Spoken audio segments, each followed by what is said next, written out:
নমস্কাৰ। আজি মই আপোনালোকৰ মাজলৈ সাউথ ইণ্ডিয়ান ষ্টাইলত অতি সহজে বনোৱা বেঙেনা গ্ৰেভি ৰেচিপি এটা লৈ আহিছোঁ। ইয়াৰ বাবে মই লৈছোঁ একেই সাইজৰ বেঙেনা কেইটামান।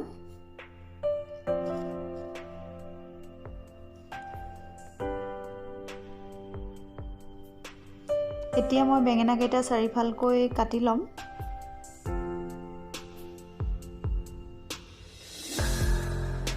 বেঙেনা কেইটা মই চাৰিফালকৈ এইভাবে কাটি লৈছোঁ যাতে তাৰ ভিতৰত তেলখিনি ভালদৰে সোমায়।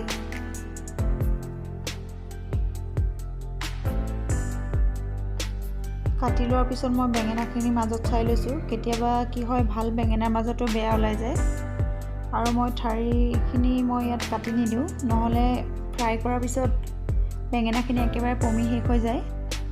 বেঙেনাখিনি কাটি হোৱাৰ পিছত মই এতিয়া 5 মিনিট মানৰ বাবে পানীত তিয়াই থ'ম যাতে বেঙেনাৰ ক'লা খাৰখিনি যায়। এতিয়া মই গেছত কেৰাহীটো উঠাই লৈ গৰম হোৱাৰ পিছত মই ইয়াত এতিয়া অলপমান ৰিফাইন তেল দি দিম। আপোনালোকে মিঠাতেলো ব্যৱহাৰ কৰিব পাৰে, কোনো কথা নাই। তেলখিনি ভালদৰে গৰম হোৱাৰ পিছত মই ইয়াত এতিয়া পিঁয়াজ দি দিম।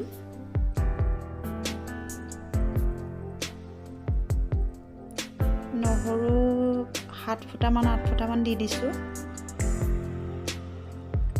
শুকান জলকীয়া মই 5টা দি দিছোঁ ইয়াত। ডালচেনি অকণমান দিছোঁ আৰু লং দিছোঁ 4টামান।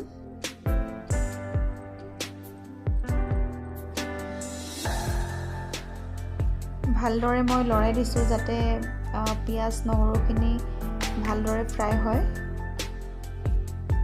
এয়া অলপ ৰঙচুৱা হোৱাৰ পিছত মই এতিয়া ইয়াত বিলাহী দি দিম।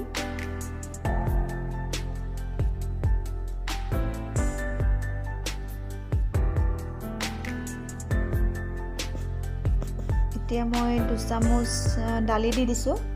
আপোনালোকে ইয়াত বুট দালি বা ৰহৰ দালিও ব্যৱহাৰ কৰিব পাৰে। এতিয়া মই নাৰিকল দি দিছোঁ, সৰু সৰুকৈ কাটি থৈছিলোঁ।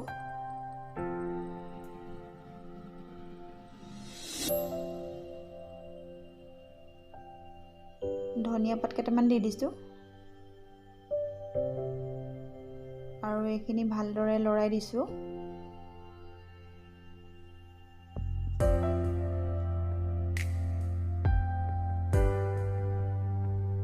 গেছৰ ফ্লেমটো মিডিয়ামত ৰাখি পেলাই এয়া ভালদৰে লৰাই দিয়াৰ পিছত এয়া ৰঙচুৱা হৈ গৈছে। এতিয়া মই এইখিনি মিক্সিত পেষ্ট কৰিম। যিহেতু আজি মই বেঙেনা গ্ৰেভিটো কুকাৰত বনাম, সেইবাবে মই ইয়াত ৰিফাইন তেল অলপ দি ল'লোঁ।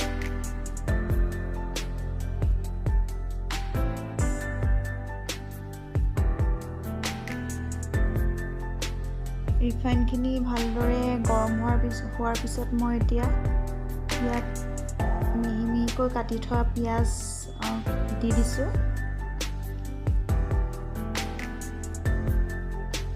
ক'লা সৰিয়হ কেইটামান দি দিছোঁ।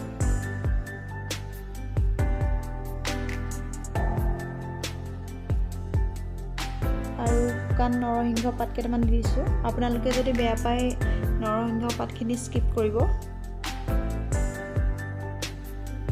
ভালদৰে ৰঙচুৱা হৈ গৈছে। এতিয়া মই ইয়াত বেঙেনা দি দিম।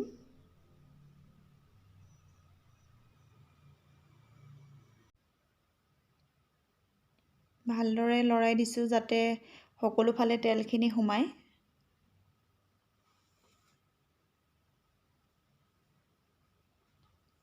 এয়া হাফ ফ্ৰাই হৈ গৈছে।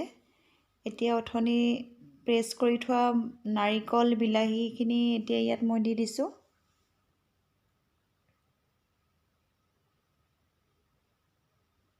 ধনিয়া পাউডাৰ অলপ দি দিছোঁ আৰু পৰিমাণ অনুসৰি নিমখ দি দিছোঁ। ভালদৰে লৰাই দিছোঁ যাতে কুকাৰটোত লাগি নধৰে।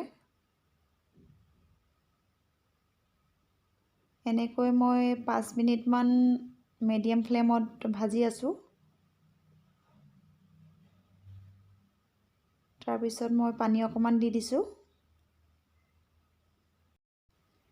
এতিয়া গেছৰ ফ্লেমটো হাই কৰি মই 2 মিনিটমান সময় ৰখাৰ পিছত কুকাৰৰ ঢাকনিখন মাৰি দিছোঁ আৰু এটা হুইচেল মৰাৰ পিছত মই এতিয়া এইখিনি নমাই দিম।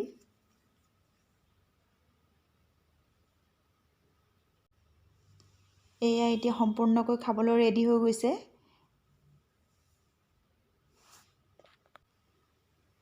এয়া আপুনি ভাতৰ লগতো খাব পাৰে বা ৰুটিৰ লগতো খাব পাৰে। এনেকৈ বেঙেনাৰ লগত নাৰিকলৰ গ্ৰেভি বনালে খাবলৈ বিৰাট টেষ্টি হয়।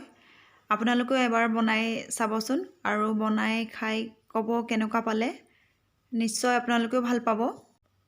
আপোনালোকে ইয়াত লক্ষ্য কৰিলেনে মই ইয়াত হালধি বা আলু আৰু বেলেগ ধৰণৰ মছলা একোৱে ব্যৱহাৰ কৰা নাই। মাত্ৰ মই ইয়াত অলপ ধনিয়া গুড়ি মিক্স কৰিছিলোঁ। যদি মই মছলা চছলা ব্যৱহাৰ কৰি নবনোৱা এই ৰেচিপিটো আপোনালোকৰ ভাল লাগিছে, যিসকলে নতুনকৈ চাইছে তেওঁলোকে অনুগ্ৰহ কৰি ছাবস্ক্ৰাইব এটা কৰি দিব, যাতে মই পিছলৈ কি ভিডিঅ' দিওঁ আপোনালোকে ন'টিফিকেশ্যনসমূহ পায়।